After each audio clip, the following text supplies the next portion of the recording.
my number was 728716. And I learned that number more than I learned my name, my family, or my social security number, because that's what I was defined as, a number. You were incarcerated for a crime you didn't commit. Can you tell us what happened? When I was born and raised in Dallas, Texas, and raised in a very religiously guided household. That's what I would like to refer to it as. And probably about the age of 18, graduated from high school and was on my way to college. I moved out of my mom's house because I had me a job in the summer of '94. I was with some friends at one part of Dallas, and one of my friends drove me home, and his girlfriend stayed around the corner from me. So when we got to North Dallas, which is another part of Dallas, I paid him $5 and got out of the car. It's probably about 1:30, 2 o'clock in the morning. Got out of the car and we just proceeded to walk home. Walking, it probably would take about 5-10 minutes at max. In the process of me walking, I stopped at at a Red Coleman liquor store. It's a payphone right there. This was before cell phones, and I called my friend James and told him I'm right down the street and asked him could he cut the alarm off. He picked up, had the conversation, crossed the street, and immediately as I crossed the street, it was like a police car that was sitting idle on the side of the road. I didn't pay any attention to it.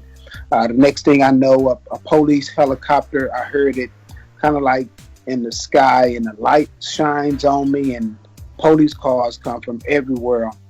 Now I'm 19 years old at this point in time, and they're screaming the commands, get on the ground, get on the ground. So I lay on the ground, and they come over and they're patting me down. They asked me where was the gun at, and I was like, man, I don't know what you're talking about. What gun? I don't even have a gun. They handcuffed me and put me in the police car.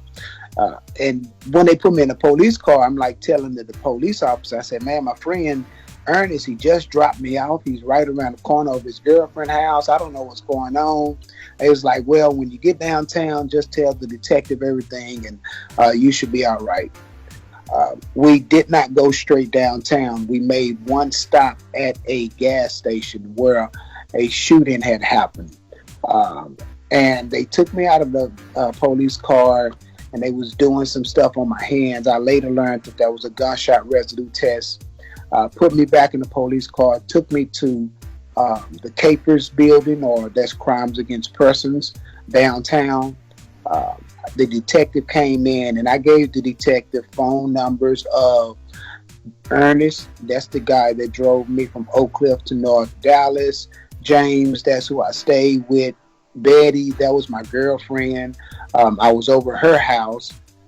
Ernest's mom's number, and Carla, which was Ernest's girlfriend. All of these people knew where I was at, and the detective went out and stayed on about 6 or 7 hours, came back in and said, man, your story checked out, but we have a witness that say they saw you kill one person and shoot another person, and you're going to be arraigned for murder and attempted murder.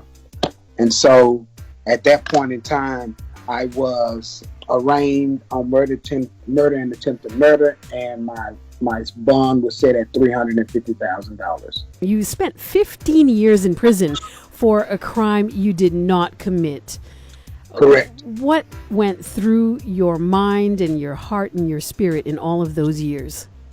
I mean, at what point in time you go through different phases, Initially, after I was found guilty, I was given a total of 60 years in prison. So those initial thoughts and feelings were anger for everybody, towards everybody, even my family, because I felt like, we didn't have any money. And so I didn't have the resources to get a free world attorney. So I had a court-appointed attorney, and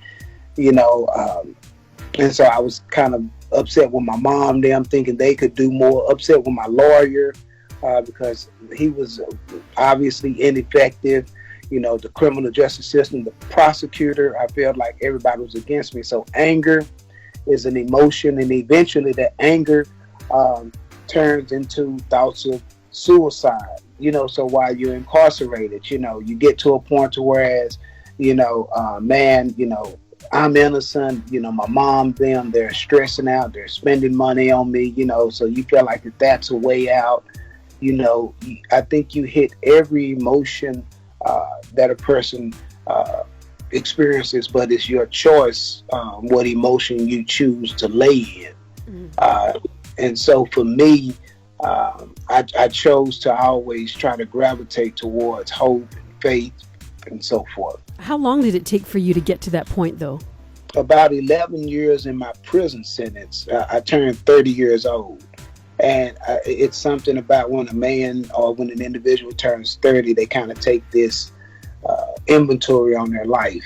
In prison, you get up the same time, you go to work the same time, you don't socialize. And so it's a mindset, it's a mentality that you really fall into. So I won't go as deep to say that it was mental issues more than a mindset of living that's not conducive to society. Right. Okay. So this is what woke you up. Right. So I'm working in the infirmary, and the nurses would come in and they would say, "Good morning, Richard." And my response would be, all right. That's my response.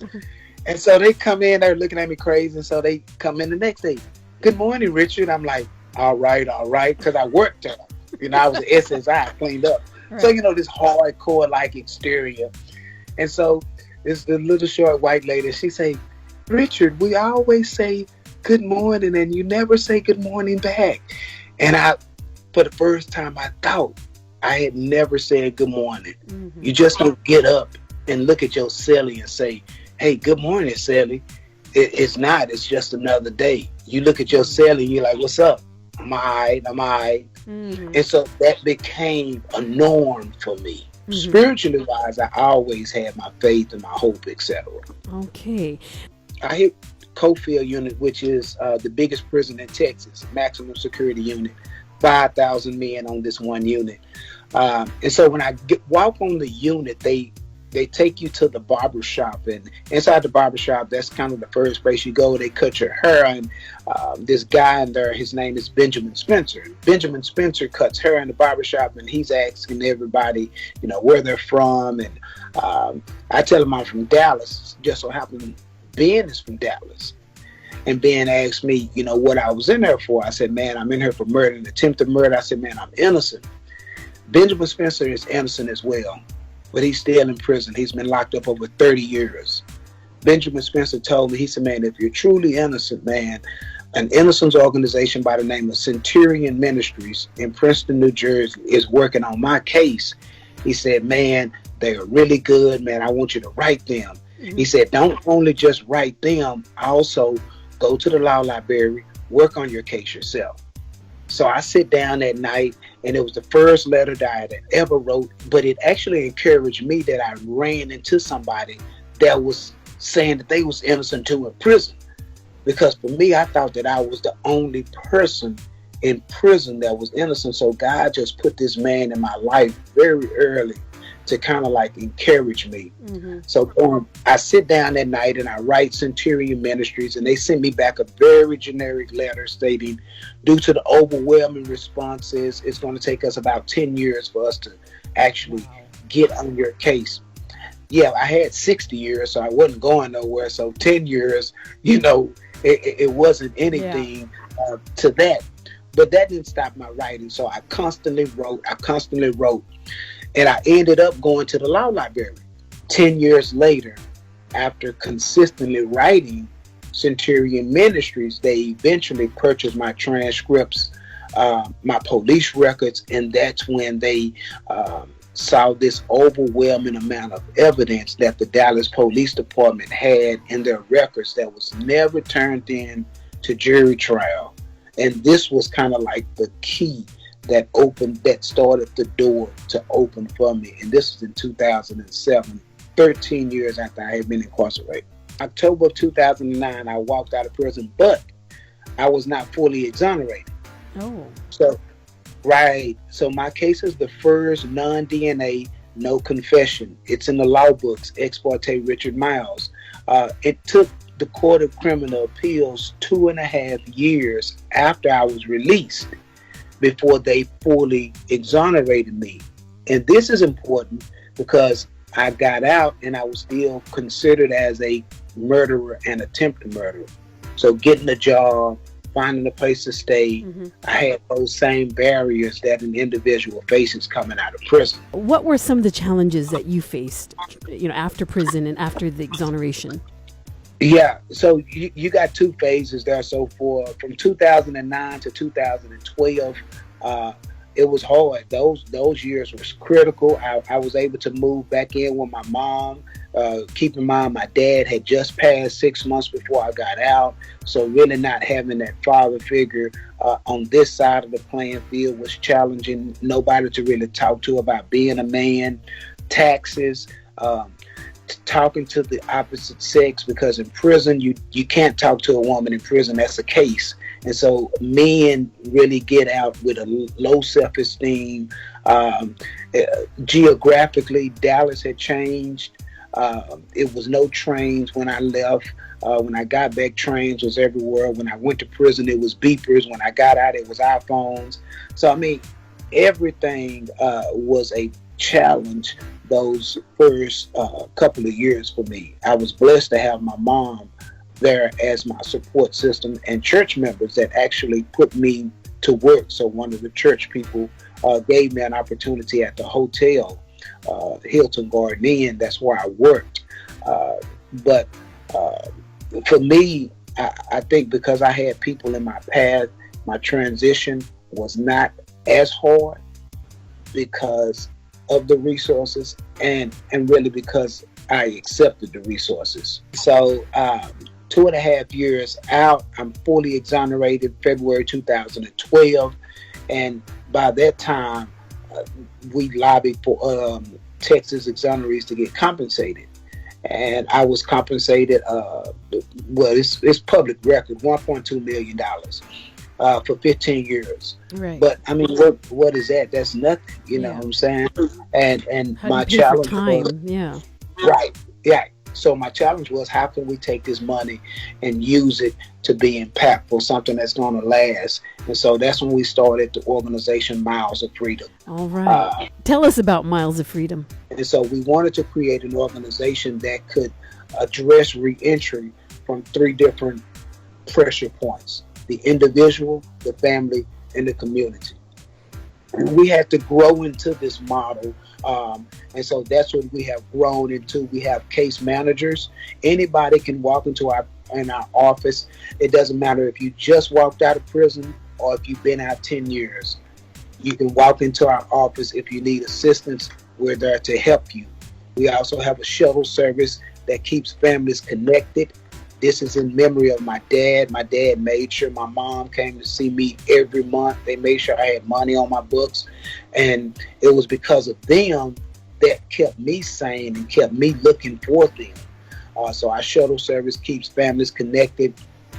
And we're in the community as well. And lastly, I think one of the cool things that we do is to keep us from being totally dependent on grant money. We've created businesses under Miles of Freedom that's ran by individuals that have returned home from prison. Right. And the money just goes back into Miles of Freedom after we pay. They get paid, but all of the rest of the money goes back into Miles of Freedom to help us push the cause and so forth. Right. Going back to your case, did they ever find the murderer?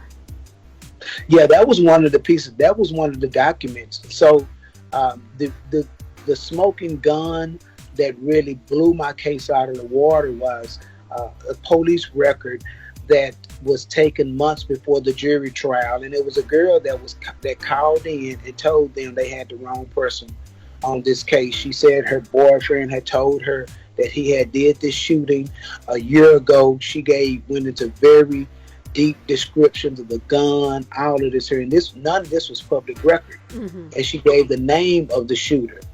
And so Centurion Ministries began their investigation, and they eventually went and talked to the guy, but they couldn't really say for sure because nobody would come forth and testify now. Right. But they really found out who did it, but he hasn't been arrested or anything like that. My goodness. Well, Richard, what is your advice to those who have been given a second chance in life? I was in prison. A statement hit me, and it was that freedom is rarely appreciated until it's taken. And for me, my freedom was taken versus given. I didn't give my freedom up. I didn't commit a crime. But if you've been given a second chance, you got to understand that freedom is the most valuable thing in the world. It is more precious than gold. And if we understand that, then we would do everything that we could do to protect our freedom. Learned is that we are in the world, but we are not of the world.